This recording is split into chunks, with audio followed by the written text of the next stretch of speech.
ये लोग परले दर्जे के झूठे और मक्कार लोग हैं। इनकी ओरिजिन है, वो ओरिजिन हिटलर और मुसोलिनी के जरिए है। आखिर क्या दिक्कत है आरएसएस को खुद को रजिस्टर्ड करवाने में और अपनी आमदनी और खर्चे बताने में? अब कहते हैं दुनिया के हम सबसे बड़े एनजीओ हैं। कौन कौन सा एनजीओ दुनिया का सबसे बड़ा है जो रजिस्टर्ड नहीं है? ये कांग्रेस अपनी गलतियों को समझना नहीं चाहती है कि हर राजनीतिक दल में आरएसएस के कुछ ना कुछ लोग रहा करते थे। ये तो मनुवादी व्यवस्था के पोषक हैं। असली विलेन इनका कौन है? असली विलेन है दलित, आदिवासी और ओबीसी। राम मंदिर के चढ़ावे में करोड़ों रुपए की चोरी, लूट, कोई बोलने को तैयार नहीं है। 1985-86 से पहले आरएसएस और बीजेपी का कोई लेना देना नहीं था राम मंदिर आंदोलन। लाल कृष्ण आडवाणी जी का मेरे पास फोन आया, उन्होंने कहा कि भाई आप लोगों ने हमारे सामने कोई विकल्प नहीं छोड़ा है और अब हम मस्जिद आंदोलन को तेज करने जा रहे हैं। मंडल आयोग की रिपोर्ट नहीं लागू होती तो आपको इस ढंग की राम भक्ति भी देखने को नहीं मिली होती। सुषमा स्वराज जी ने भोपाल में कहा था, मेरे पास डेट भी होगी वो, उन्होंने कहा था कि भाई राम मंदिर का मुद्दा हमारे लिए बैंक का एक बेरर चेक था। अब हमको अयोध्या, 370, 3 तलाक, कॉमन सिविल कोड जैसे विवादित मुद्दों को कोल्ड स्टोरेज में रख देना चाहिए। किसने कहा? ये नरेंद्र मोदी, देश के वर्तमान प्रधानमंत्री। अयोध्या का आंदोलन चल रहा था तो तमाम लखनऊ के जर्नलिस्ट और दिल्ली के भी बहुत सारे जर्नलिस्ट राम सेवक कार सेवक हो गए थे। आज उनकी कितने लोगों की जमीन इलाहाबाद अयोध्या के आसपास हो गए, आप पता करके देखिए। हर तरह से राम को लूटा है, उनके नाम को लूटा है, उनके नाम पे जो अब दान आ रहा है उसको भी लूटा है।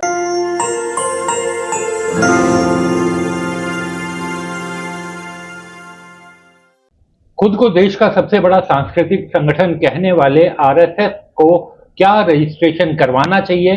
क्या अपनी आमदनी और खर्चों के बारे में सरकार या किसी भी एजेंसी को जानकारी देनी चाहिए? कर्नाटक के मंत्री प्रियांक खड़गे ने इस मामले को उठाकर एक नई बहस को जन्म दिया है। उनका कहना है कि देश में ठेले लगाने वाले का भी रजिस्ट्रेशन है तो आरएसएस जो इतना बड़ा संगठन है वो कहीं भी रजिस्टर्ड क्यों नहीं है? आखिर क्या दिक्कत है आरएसएस को खुद को रजिस्टर्ड करवाने में और अपनी आमदनी और खर्चे बताने में? आज हमारे साथ बात करने के लिए मौजूद है देश के वरिष्ठ पत्रकार जयशंकर गुप्ता जी। सर नमस्कार, बहुत बहुत स्वागत है दास स्वतंत्र पर। सर सबसे पहले तो यही समझना चाहूंगा सर कि जिस तरीके से प्रियांक खड़गे ने ये बात कही, चिट्ठी भी लिखी उन्होंने आरएसएस चीफ को, किस तरह से इस पूरे मामले को देखा जाए?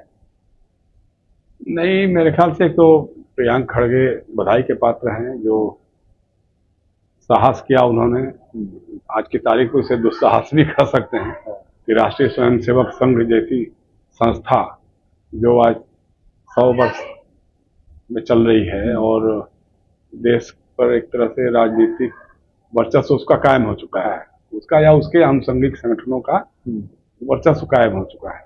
तो भाई सवाल है कि आप खुद को एनजीओ कहते हैं, लेकिन ऐसा तो नहीं कि एनजीओ रजिस्टर्ड नहीं है, बिल्कुल रजिस्टर्ड है।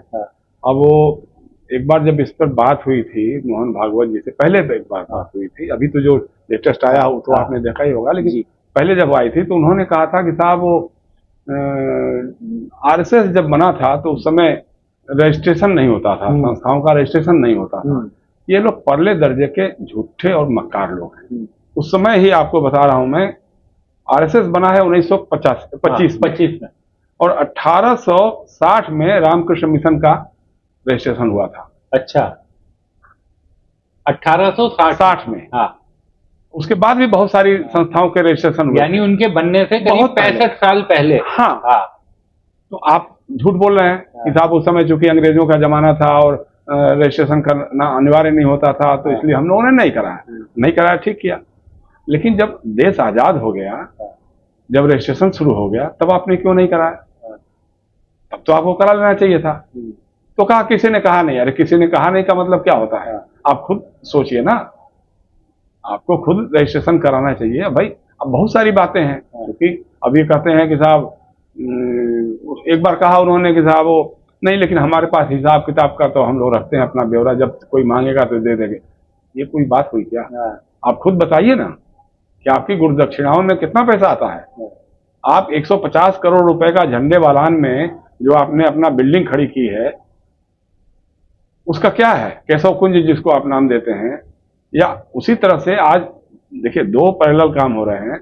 भारतीय जनता पार्टी अपने सारे कार्यालयों को केंद्रीय लेवल से लेकर के जिला स्तर तक एकदम अल्ट्रा मॉडर्न 5 स्टार कल्चर का कार्यालय बना रही है। हर जिले में उनका बजट 5 करोड़ से लेकर 10 करोड़ रुपए का रहा। मतलब ये हम बात करें 3-4 साल पहले की या 8-10 साल पहले की, हो सकता है तो बजट और बढ़ गया होगा। उसी हिसाब से आरएसएस के भी कार्यालयों की संरचना बनाई जा रही है। जो इनके प्रचारक होते थे पहले, उनके लिए कहा जाता था कि साहब प्रचारक जी के 3 ही काम, भोजन, बैठक और विश्राम। लेकिन अब तो वो वाइस चांसलर अपॉइंट कर रहे हैं, अब तो वो प्रोफेसर अपॉइंटमेंट कर रहे हैं। बिना उनकी संस्तुति के तो कहीं कुछ हो नहीं सकता है। तो ये हालत हो गई। तो आप बताइए ना, आपके पास कहां से पैसा आ रहा है, कैसे आ रहा है? आप कह रहे हैं, आज भी आप कह रहे हैं कि नहीं साहब हम तो नहीं बताएंगे, हमारे पर कोई बाध्यता नहीं। क्यों नहीं बाध्यता है? क्यों नहीं बाध्यता है? अगर यही काम और संगठन उस तरह कर देंगे, भाई हम भी नहीं बताएंगे, हम तो गवर्नमेंट से पैसा नहीं लेते हैं। इन्होंने कहा ना अभी, हम तो गवर्नमेंट से पैसा लेते नहीं है, इसलिए हम क्यों रजिस्ट्रेशन कराएं? तो भाई बाकी बहुत सारे ऑर्गेनाइजेशन हैं, तो वो लोग भी यही कहते हैं कि साहब हम तो गवर्नमेंट से एक नया पैसा लेते नहीं है, तो हम भी नहीं कराएंगे। तो फिर क्या होगा? सीधी सी बात है कि आप जिम्मेदारी से आप करना सब कुछ चाहते हैं, लेकिन जवाबदेही और जिम्मेदारी कुछ भी नहीं लेना चाहते हैं। ये बात है। सर, आपने आरएसएस पे अध्ययन भी खूब किया है और काफी पढ़ा है, काफी लिखा है, तो क्या कारण क्या समझ में आता है, क्यों आरएसएस इस चीज से बचना चाहती है? क्यों जो एक पारदर्शिता होनी चाहिए आज के समाज में, उससे वो क्यों दूर रहना चाहती है? इसका जवाब क्या दिया जा सकता है? तो लगातार मतलब आप देखें ना, फ्रीडम मूवमेंट से लेकर के अभी तक जो है उनका सब कुछ गोपनीय रहा है, कभी ओपन तो आए नहीं ना। जिस समय इनके ऊपर पहली बार गांधी जी की जब हत्या हुई है तो इनके ऊपर प्रतिबंध लगा। तो सरदार पटेल उस समय गृह मंत्री थे, उन्होंने इनके ऊपर प्रतिबंध लगाया। फिर अंदर की जो बातचीत हुई, जो भी हुआ, इन्होंने उनसे प्रॉमिस किया, उनकी शर्तों को माना। जो 2-3 शर्तें थी कि भाई आप भारतीय संविधान को मानेंगे, आप अपना लोकतांत्रिक संगठन खड़ा करेंगे, ट्रांसपेरेंट दिखेंगे, तिरंगे का आदर करेंगे। इन्होंने मान लिया। लेकिन संजोग से पटेल साहब की डेथ हो गई। उसके बाद इन्होंने क्या किया? न तो संविधान को माना, न इन्होंने तिरंगे का आदर किया। भाई तिरंगा फहराने गए इनके नागपुर में रेशम बाग वाले मुख्यालय में, उनकी गिरफ्तारी हो गई इन युवाओं की। बाद में उसके बाद इन्होंने कहा कि साहब, उस समय भी एक झूठ बोला कि साहब चूंकि उस समय कोई निजी लोग ये नहीं करते थे, उस सबको छूट नहीं थी, इसलिए हम लोग अपने ऊपर नहीं खड़ाते थे। भाई क्या बात है? वंदे मातरम की बातें करते हैं। वंदे मातरम आज तक किसी शाखाओं में नहीं सुनाया गया। नमस्ते सदा वत्सले मातृभूमि इनका जो था वही चलता रहा है। बाकी दूसरों को पाठ पढ़ाएंगे कि साहब आप वंदे मातरम क्यों नहीं करेंगे, पढ़ना पड़ेगा, ये करना होगा, लेकिन खुद नहीं करेंगे। तो इस तरह की सारी चीजें हैं। मुश्किल क्या है कि कभी भी इनके साथ कोई पॉलिटिकल लड़ाई नहीं लड़ी गई। एडमिनिस्ट्रेटिव तो लड़ने की कोशिश की गई, जैसे मान लिया कभी बैन कर दिया 1950 में, कर दिया गांधी जी की हत्या के बाद, कर दिया बैन कर दिया, फिर हटा भी लिया, बैन हटा दिया, इमरजेंसी में भी कर दिया, या बाबरी मस्जिद का जब विध्वंस हुआ तो उस समय कर दिया, तो किसी न किसी कारण से बाद में वो बैन हट भी गया। लेकिन जो पॉलिटिकली इनसे जो लड़ना चाहिए था, जिसकी जिम्मेदारी उस समय कांग्रेस पर या समाजवादी दलों पे या कम्युनिस्टों पे थी, तो उन लोगों ने कभी उस ढंग से, कांग्रेस का था कि साहब ये तो शाखा उखा लगाते हैं, कुछ लोग जाकर के लाठी डंडा खेलते हैं, खो खो खेलते हैं, इनसे क्या होना है। लेकिन धीरे धीरे करते हुए अपना ये काम करते गए। आज आप देखिए कि देश का प्रधानमंत्री इनका प्रचारक है, राष्ट्रपति इनके, उपराष्ट्रपति इनके, लोकसभा अध्यक्ष इनके, रक्षा मंत्री इनके, गृह मंत्री इनके, तो तमाम संवैधानिक संस्थान इनके, सारे मतलब आप सरकारें हैं, मुख्यमंत्री हैं, दर्जन भर तो मुख्यमंत्री हैं, सब कुछ है इनका। आप नीचे से ऊपर तक लीजिए तो आरएसएस ही दिखाई देगा। लेकिन कहेंगे कि नहीं हमारा तो कोई लेना ही देना नहीं। अरे नहीं लेना देना है तो भाजपा को नेतृत्व कैसे करते हैं आप? आपका जो उनका जो संगठन महासचिव होता है वो आरएसएस से ही क्यों आता है? इस तरह की बातें हैं। लेकिन इनके यही रहा है कि चूंकि सब कुछ गुपचुप गोपनीय ढंग से होता था। जैसे पहले भी जब उन्होंने शुरू किया था हेडगेवार साहब ने, तो उस समय था कि भाई ध्वज को प्रणाम करके, और जो एक दिन जो होगा विजयदशमी का दिन, तो उस दिन गुरु दक्षिणा जो देंगे लोग, पूर्णिमा कौन सा दिन होता था, तो उस दिन जो भी गुरु दक्षिणा देगा लोग, तो गुरु दक्षिणा जमा हो जाएगी, उसके बारे में किसी को पता नहीं चलेगा। अब पहले तो स्वयं सेवक और प्रचारक या उनके परिवार के लोग जाते थे, लेकिन आज तो अब बड़े बड़े सेठ जाते हैं। तो वो पैसा कहाँ जाता है, कैसे आता है, या फॉरेन से भी जो पैसा आ रहा है उसका भी आप कुछ नहीं बताना चाहते, लेकिन बताना चाहिए कायदे। सर, हम सामान्य सा कोई आदमी जो इनकम टैक्स के ब्रैकेट में आता है, अगर मैं कहूं कि मैं अपनी इनकम के बारे में नहीं जानकारी दूंगा, सरकार आप जेल चले जाएंगे, कार्रवाई कर देगी हमारे खिलाफ। हाँ। तो ये कैसे कि दुनिया का सबसे बड़ा सांस्कृतिक संगठन और दुनिया की सबसे बड़ी पॉलिटिकल पार्टी का मातृत्व संगठन, और वो अपनी जानकारियां नहीं देगा, तो इस पर कहीं ना कहीं कमियां तो रही तमाम सरकारों की। बिल्कुल रही है, सरकारों की रही। बताया ना मैंने कि कभी उस ढंग से लोगों ने कोशिश ही नहीं की, सोचा यार ठीक है अपना काम कर रहे हैं, करने दीजिए, जब तक डायरेक्ट हमारी सत्ता को चैलेंज ना, क्योंकि तब ये लोग अपना गुपचुप काम करते थे। भाई शाखाओं में तो गांधी के खिलाफ भी बोलते थे, नेहरू के खिलाफ तो बाहर भी बोलते थे, लेकिन शाखाओं में गांधी जी के बारे में बाहर नहीं बोलते थे। ये सब अपना काम तो करते थे। तो इन लोगों को लगता था कांग्रेस के लोगों को या उस समय सत्ता थी, कभी हमारे हाथ से सत्ता जाएगी नहीं, और ठीक है अपना करने तो क्या फर्क पड़ता है। लेकिन ये किस रूप में फैलेंगे और कितना बड़ा इनका ये हो जाएगा, ये किसी ने सोचा भी नहीं था। भाई आप देखिए ना, इनके जो इनकी ओरिजिन है वो ओरिजिन हिटलर और मुसोलिनी के जरिए है। भाई बीएस मुंजे साहब खास तौर से गए थे वहां, जब इटली गए थे, जाकर के वहां देखा उन्होंने सारे कैंप्स वगैरह को कैसे कैसे, फिर आकर के उन्होंने हेडगेवार जी को बताया कि साहब इस तरह का हमको संगठन बनाना होगा, सैन्य संगठन बनाना होगा, ये सब काम करना होगा, मिलिटराइजेशन करके ही काम होना होगा। वो काम हुआ, अभी भी चल रहा है, वो काम ही कर रहे हैं। लेकिन कभी जब भी कभी मौका मिला तो इनके लाठी दंड भाजने वाले स्वयंसेवक कभी मैदान पे नहीं आए। हाँ, गुपचुप तरीके से दंगों में, मारकाट में किसी को ही कर दिया, वो कर दिया, वो बात समझ में आ सकती है। लेकिन कभी भी जब भी देश को जरूरत पड़ी तो कभी वो सेना के मोर्चे पर या साथ में कभी खड़े नहीं हुए। इवन फ्रीडम मूवमेंट में जब सुभाष चंद्र बोस ने इनसे कहा है हमने से कि भाई आप हमको अपने जो सशस्त्र जो प्रशिक्षण लेने वाले स्वयंसेवक हैं तो उनकी सेवा हमको दीजिए, ताकि हमको लड़ना, हम आजाद दिन फौज में उनका उपयोग कर सकते हैं। उन्होंने कहा नहीं नहीं, ये सब काम के लिए हमारा नहीं। तो ये हाल है, तो ये सब करते रहे लोग अपने ढंग से। लेकिन सीधी आज वो वक्त आ गया है, हालांकि आज वक्त मतलब वही मैंने कहा ना कि प्रियंक खड़गे का ये दुस्साहस ही हो सकता है।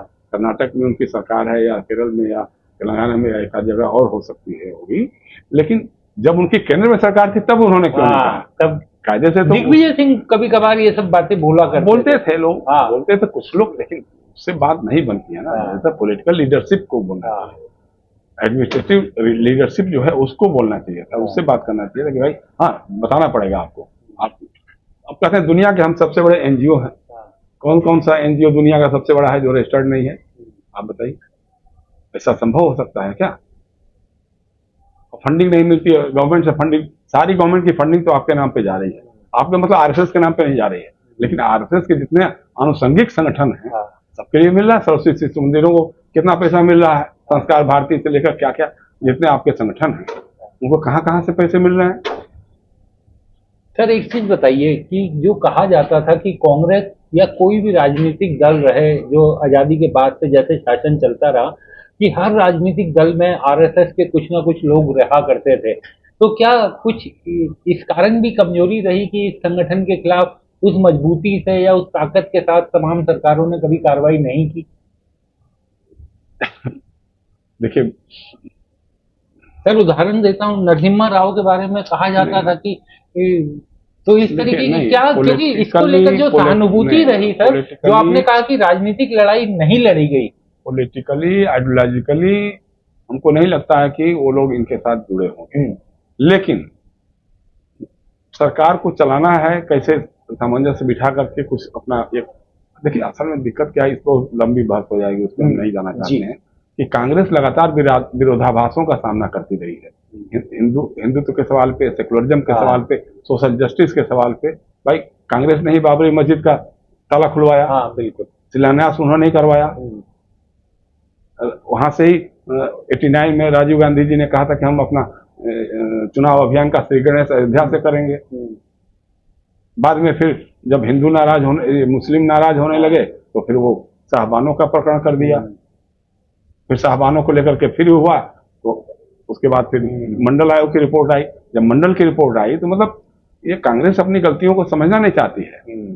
वो दिन था जिस दिन आप उत्तर भारत से गायब हो गए हिंदी पट्टी के, जिस दिन राजीव गांधी ने मंडल आयोग के खिलाफ 3-4 घंटे का भाषण दिया था। बिल्कुल सही। और जिस दिन आपने बीजेपी के साथ मिलकर वीपी सिंह की सरकार गिराई थी, उस दिन आपका खात्मा हो गया था। उधर मुसलमान गए, इधर हिंदू गए, हिंदुओं में प्रकाश तो नाराज था ही था, इधर ओबीसी और दलित भी टूटे आपके साथ। तो वो सब चीजें हैं। अब नरसिम्हा राव जी, मतलब हम नहीं कह सकते कि उनका कोई आरएसएस के साथ उनका कोई जुड़ाव रहा होगा या बीजेपी के साथ, लेकिन उस समय अब उनको भी समझ में नहीं आ रहा होगा कि क्या करें कैसे करें। मैं आपसे बता रहा हूं कि ये तो खासा रिकॉर्ड भी आ गया होगा कहीं ना कहीं। कल्याण सिंह जी ने मुझसे कहा था, अच्छा, इन्होंने मुझे धोखे में रखा है, और मान के चलिए आपके मेरे रहते मुख्यमंत्री रहते बाबरी मस्जिद को गिरने नहीं देंगे हम। ये जिस दिन गिरी है उसके हफ्ता भर या कुछ पहले मैं इंडिया टुडे के लिए गया था, स्टोरी कर रहा था, और वो उनके साथ सूर्य प्रताप शाही उस समय गृह राज्य मंत्री थे, वो दोनों साथ में हम लोग बैठे, तीनों हम लोग साथ में बैठे। तो मेरे ख्याल से शायद इंडिया टुडे की स्टोरी में हमारी था, मेरे ख्याल से आया भी होगा। तो ये सारी चीजें हैं इनके साथ में, तो किसी को भी कर सकते हैं ना, ब्लॉक कर सकते। सुप्रीम कोर्ट को धत्ता बता दिया, कागज साहब हम लिख के दे रहे हैं, नहीं ऐसा कुछ भी नहीं होगा, लेकिन किया। तो नरसिम्हा राव जी की सबसे बड़ी गलती यही थी कि वो बैठ करके देखते रहे तमाशा, ये अच्छा अब इससे आगे नहीं बढ़ पाएंगे, अब इससे आगे नहीं जाएंगे। उस समय अगर उन्होंने कड़ा एक्शन ले लिया होता, शायद बात तो ठीक है। अटल जी के साथ उनके संबंध थे, अच्छे थे, बुरे थे, वो सबको मालूम है, लेकिन वो तो बहुत लोगों के साथ थे। अटल जी के चंद्रशेखर जी के साथ भी थे, और भी लोगों के साथ थे। तो संबंध का कोई मतलब आइडियोलॉजिकली मुझे नहीं लगता है, लेकिन जरूरी था कि नेहरू जी के जमाने से ही क्या वजह है कि जब सरदार पटेल की डेथ हो गई और आरएसएस के लोगों ने तिरंगे को आदर देना स्वीकार नहीं शुरू किया या संविधान को मानना नहीं शुरू किया, उसके बाद तो गोलवलकर ने कहा था कि संविधान में है क्या, भारतीय सांस्कृतिक मूल्य तो कहीं कुछ है नहीं, इसको तो रद्दी कुटरी में फेंक देना चाहिए। उस समय नेहरू ने क्या किया, उस समय पूछना चाहिए था कि भाई आप जो शर्तों के साथ आप पर जो प्रतिबंध आता है तो उसका पालन आप क्यों नहीं कर रहे हैं, और नहीं कर रहे हैं तो फिर हम लगाएंगे आपके ऊपर। तो उस समय तो आपने नहीं किया। तो ये सब चीज उसके बाद भी लगातार भाई इंदिरा गांधी ने बहुत ये किया, ठीक है, बहुत लड़ी आप आरएसएस का ये करके, लेकिन आपने क्यों नहीं किया? आपने क्यों नहीं कहा कि भाई आप हिसाब किताब दीजिए अपना, या आप रजिस्ट्रेशन कराइए, या आप तिरंगे का नहीं कर रहे हैं तो हम आपको बैन करने जा रहे हैं। तो ये सारी चीजें हैं जो इनको करना चाहिए था, नहीं किया इन्होंने। अब आज पछता रहे हैं, आज सोच नहीं पा रहे होंगे भाई जब इतना बड़ा ये हो गया, दैत्याकार हो गया मामला, तो अब आप कुछ करने की हैसियत में है नहीं। अब मुझे नहीं लगता कि कर्नाटका का भी एक्सपेरिमेंट आज तो ये जैसे जिस तरह से कह रहे हैं वो तो कोई माफिया कोई क्रिमिनल ही कर सकता है ना कि नहीं जाओ हम नहीं कर रहे हैं, आप मांगते रहो हम नहीं देंगे आपको। सरकार को मना करना, सरकार नियम के तहत चीज मांग रही है। सरकार तो एक कर्नाटक में सरकार है ना, अगर वो कह देगा कि ठीक है हम कर्नाटक में आपको नहीं है, आप चूंकि रजिस्टर्ड नहीं है आपको हम नहीं करेंगे, तो कह तो सकता है। लेकिन अब यह है कि अब फिर उसको तंग करना शुरू कर देंगे ये लोग, यहाँ से दिल्ली से तमाम तरह के प्रेशर कर, वो तो अलग राजनीति है, तो चलेगी। अच्छा सर, एक चीज और बताइए कि ये हमेशा संघ अपने आप को कहता रहा कि हम तो सांस्कृतिक संगठन है जो राष्ट्रवाद पर आगे बढ़ते हैं, और बीजेपी चूंकि पहले जनसंघ बाद में बीजेपी, क्योंकि वो हमारी जो विचारधारा है राष्ट्रवाद की विचारधारा उसमें उसको आगे बढ़ाती है, इसलिए बीजेपी अगर बाकी राजनीतिक दल भी उस तरीके से राष्ट्रवाद और देश को आगे रखें तो हम उनको भी साथ दे सकते हैं। तो ये जो पॉलिटिकल मैसेजिंग देने की कोशिश करते हैं ये लोग, इसको कैसे देखा जाए? झूठ बोलते हैं। देखिए देखा ना कि हर बात पे इनका झूठ, तो सबसे बड़ी बात क्या है कि मीडिया पे इनका कब्जा है। जब भी इनके पास सत्ता आई तो इन्होंने पहला काम किया कि सूचना प्रसारण मंत्रालय अपने पास रखा, शिक्षा मंत्रालय अपने पास रखा, राज्यों में भी गृह मंत्रालय, शिक्षा मंत्रालय और वित्त और ये सब, ताकि उसके जरिए पूरा का पूरा ये जितनी संस्थाओं पे काबिज हो सके। अब इनका झूठ भी सच हो जाता है, कोई मानने को तैयार नहीं हो। मीडिया आप इस पर कभी चर्चा ही नहीं करेंगी। अयोध्या में जिस ढंग की लूट, मैं बिल्कुल वहीं आना चाह रहा था, मीडिया कोई बात नहीं कर रही है, नहीं किसी चैनल पे कहीं कोई डिबेट में कोई बात नहीं कर रहा। अच्छा, हिंदू मुस्लिम आप दिन भर करते हैं, इससे बड़ा हिंदुओं का सनातन का क्या मुद्दा रहेगा? आप राम मंदिर के चढ़ावे में करोड़ों रुपए की चोरी, लूट, कोई बोलने को तैयार नहीं है। तो वही है, तो इसलिए वो दिक्कत हो रही है सबसे बड़ी। सांस्कृतिक संगठन तो कहने का रहा है ना, देखिए क्या संस्कृति के लिए किया आपने? भाई जो समाज में कुरीतियां हैं, जो अव्यवस्था है, जो अस्पृश्यता है, छुआछूत है, आज भी जो है एक दलित आदिवासी अगर घुड़चढ़ी कर देता है तो उसको आप उसकी चमड़ी उधेड़ लेते हैं। यही हिंदू समाज करता है ना।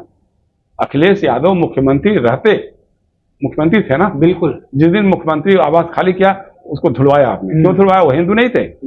कौन से हिंदू थे वो? फिर बाद में अभी भी जब वो एक मंदिर में गए कन्नौज में, उसको भी धुलवाया। एक आदिवासी के चेहरे पे पेशाब कर देता है कोई ब्राह्मण, आप एक बार भी नहीं कहते कि इसको हिंदू समाज से बाहर करो, सनातनी नहीं है ये? आपने कभी कहा? एक भी आंदोलन, सांस्कृतिक आंदोलन, सामाजिक आंदोलन आरएसएस ने किया हो तो बताइए, 100 साल में आप बता दीजिए। जब भी कभी समाज के अंदर दहेज प्रथा हो, जो भी मतलब इस तरह की हजार कुरीतियां हैं, सामाजिक भेदभाव है, छुआछूत है, क्यों? इसलिए क्योंकि इनकी तो जड़ में है मनुवाद ना। ये तो मनुवादी व्यवस्था के पोषक हैं। तो ये तो इनका तो देखिए, मुसलमान तो इनके लिए टारगेट एक है दिखाने के लिए, क्योंकि विलेन होना चाहिए। असली विलेन इनका कौन है? असली विलेन है दलित, आदिवासी और ओबीसी। क्योंकि जो इनके पैरों के तले रहते थे वो आज बराबरी पे आके बैठ रहे हैं। वो प्रधानमंत्री बन जा रहे हैं इसी संविधान के कारण, इसी संविधान के कारण ना। मुख्यमंत्री बन जा रहे हैं, विधानसभा अध्यक्ष बन जा रहे हैं, आईएएस बन जा रहे हैं, आईपीएस बन जा रहे हैं, जो इनके कदमों में बैठते थे। आप कल्पना करिए कि अगर मान लीजिए भारतीय संविधान नहीं होता, लोकतंत्र नहीं होता, तो क्या मायावती कभी बिल्कुल मुख्यमंत्री बन सकती थी? या अखिलेश यादव या अशोक गहलोत या नीतीश कुमार या इस तरह के 50 नाम है, नरेंद्र मोदी। बिल्कुल नरेंद्र मोदी आज भी देखिए ना, जब तक तो मोदी जी इनका सब गुणगान करते रहे तब ठीक है, लेकिन यूजीसी वाला मामला है, अरे तेली को बना दिया, जाति बताने में मिनट नहीं लगा तो उस समय उनका हिंदुत्व गायब हो गया।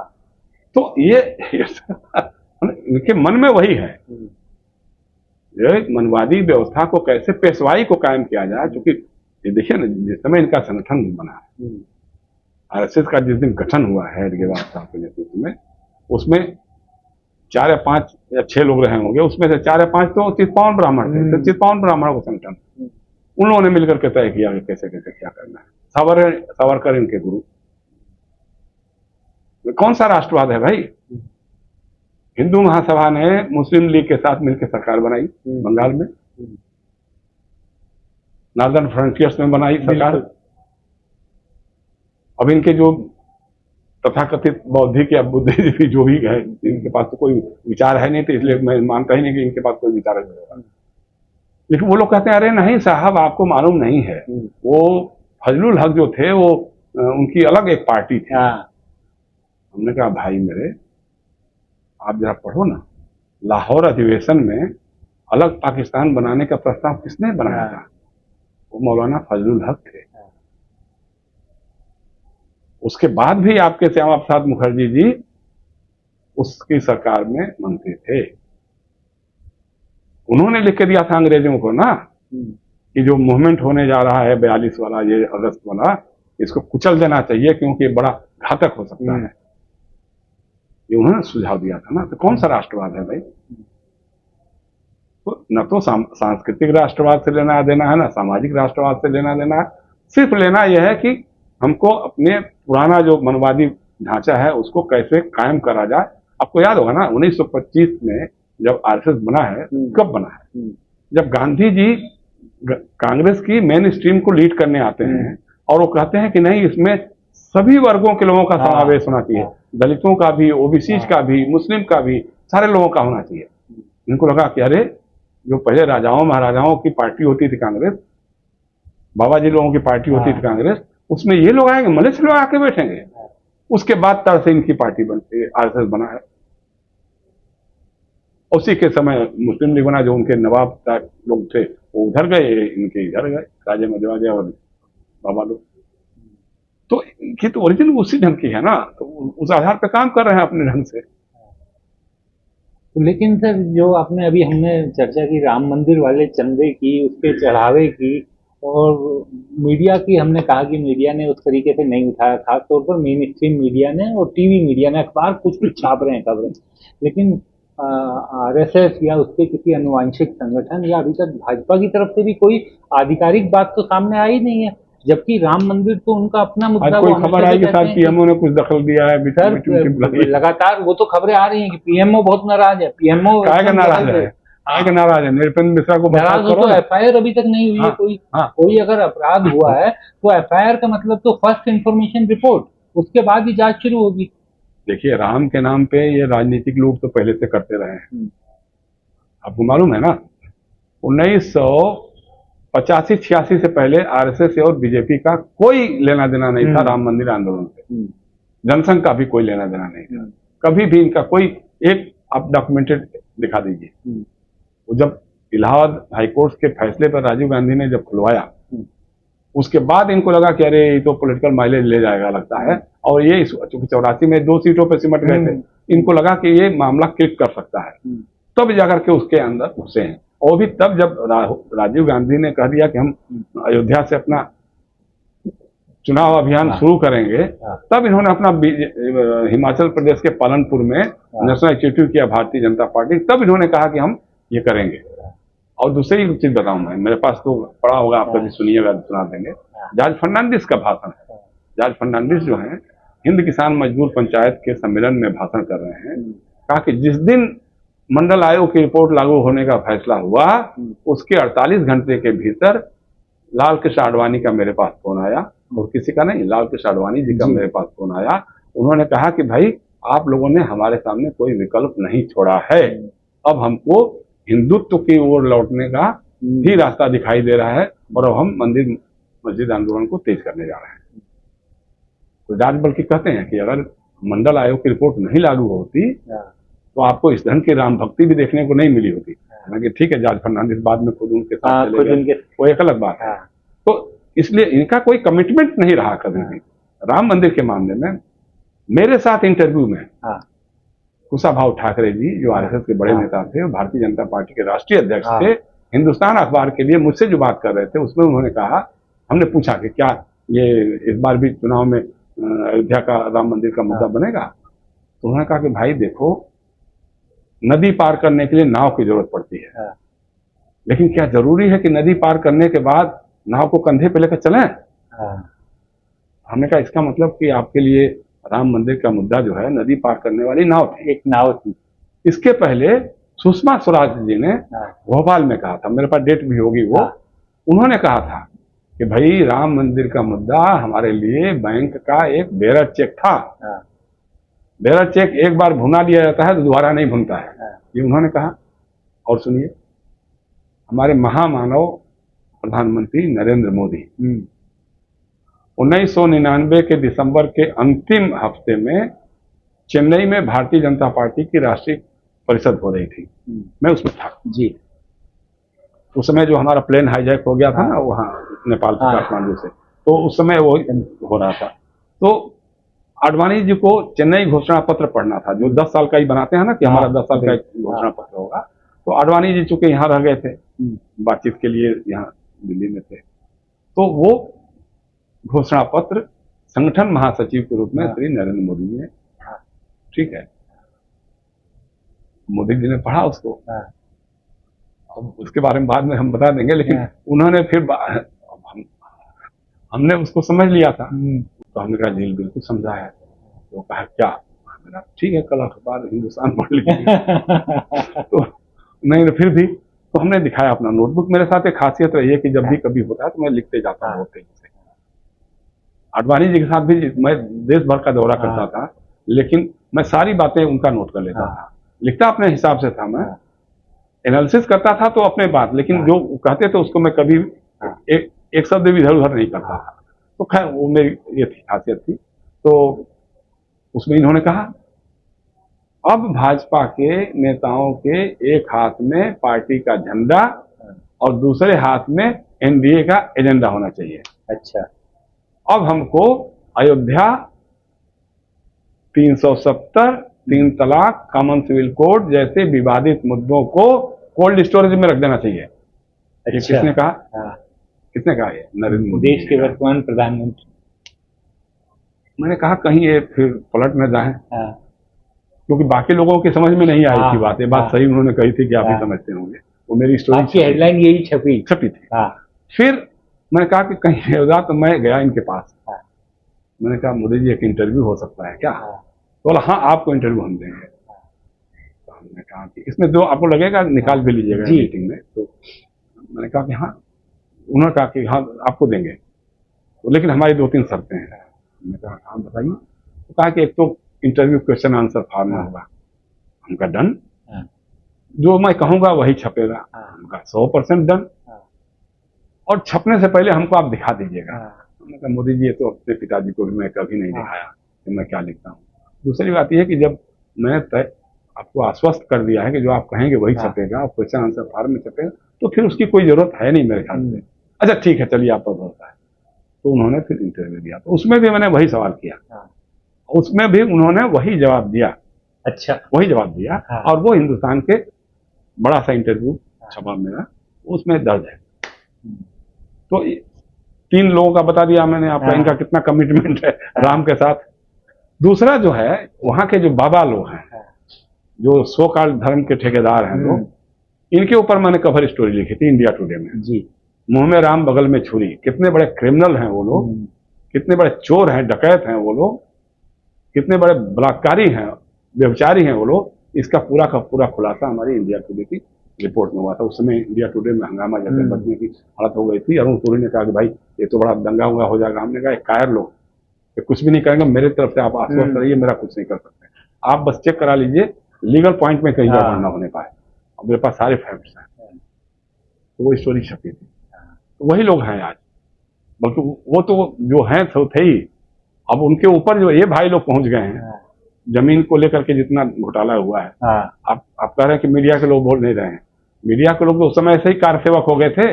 बिल्कुल सही बात। जब अयोध्या का आंदोलन चल रहा था तो तमाम लखनऊ के जर्नलिस्ट और दिल्ली के भी बहुत सारे जर्नलिस्ट राम सेवक कार सेवक हो गए थे।